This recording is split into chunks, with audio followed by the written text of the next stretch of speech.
Сердце телевизионного канала Newsroom. Здесь работа кипит практически круглые сутки. Готовятся экстренные выпуски и специальные репортажи, запланированные сюжеты и горячие новости.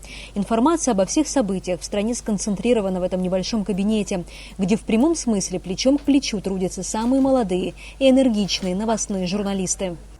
2 года тому назад судьба мне сделала удивительный подарок. Я стала частью большого дружного коллектива под названием «Абхазское телевидение».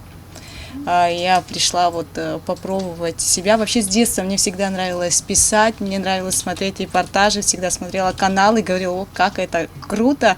Осмелилась, попробовала себя. Я надеюсь, что у меня получается. Бытует мнение, что время журналистов, как и телевидение, в прошлом. Сегодня популярны блогеры, соцсети и YouTube. Но, как говорят профессионалы, журналистика – это не хайп и не количество просмотров, которые блогеры монетизируют в сети. Журналистика – это забота об аудитории, работа на нее.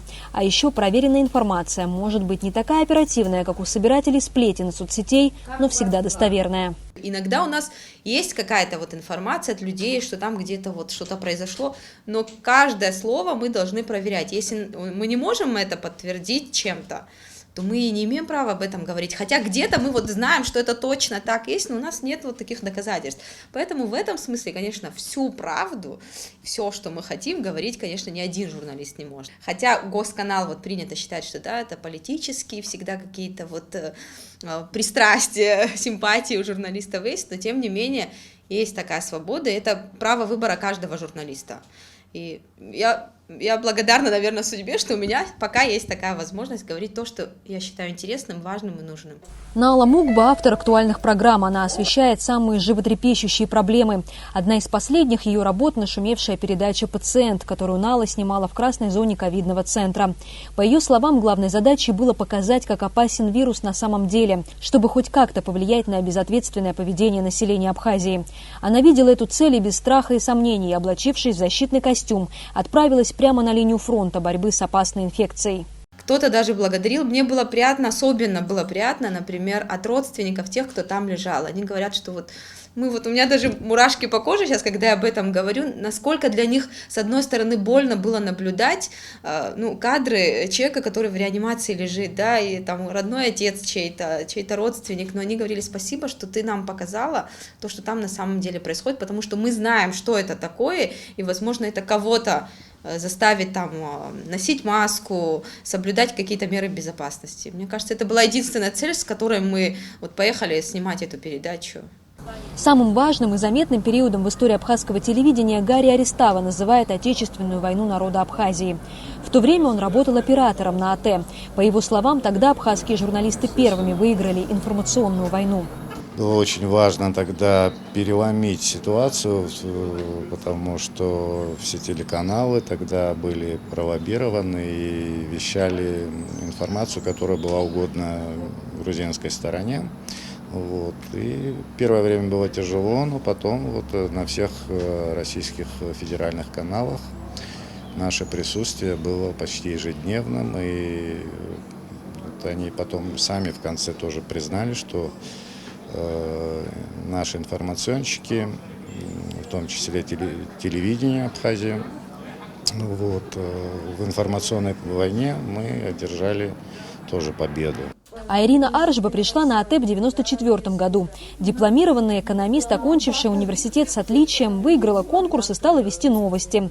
И ни капли не жалеет, что променяла денежную профессию на ту, которая принесла ей счастье.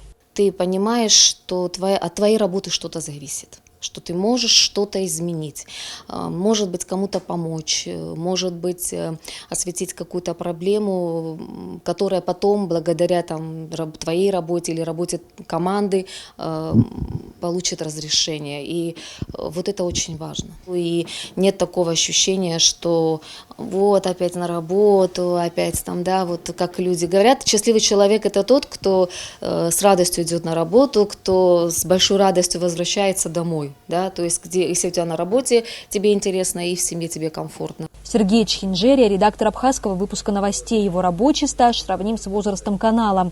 На телевидение он пришел еще будучи студентом. По его словам, сегодня абхазское телевидение переживает не лучшие времена.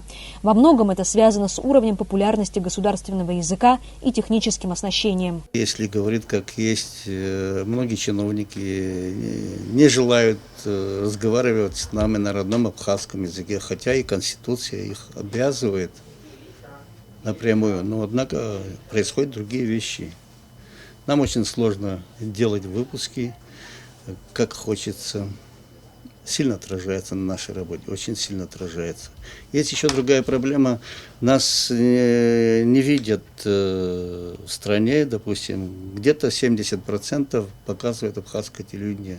В некоторых районах вообще, потому что передающие станции устарели. А режиссер Ада Квирая называет настоящее время самым плодотворным периодом на абхазском телевидении. По ее словам, сейчас есть все условия для творческой реализации – и технически, и идеологически. Я делала очень много экспериментов. Цифровая техника, она же с каждым годом все как-то обновлялась. И мне, не скажу, удалось, мне просто такая возможность у меня была, используя вот эти все новинки, пользуясь тем, что здесь много хроникального материала, хроники есть, делать какие-то эксперименты, какие-то совмещения. И я считаю, что я очень выросла вот за эти годы на телевидении. Кто, как не генеральный директор, знает обо всем, с чем приходится сталкиваться и бороться каждый день, чтобы новости были оперативными, а передачи актуальными, чтобы работала техника и люди, как положено. Финансовые трудности огромные, на телевидении огромные долги моих предшественников.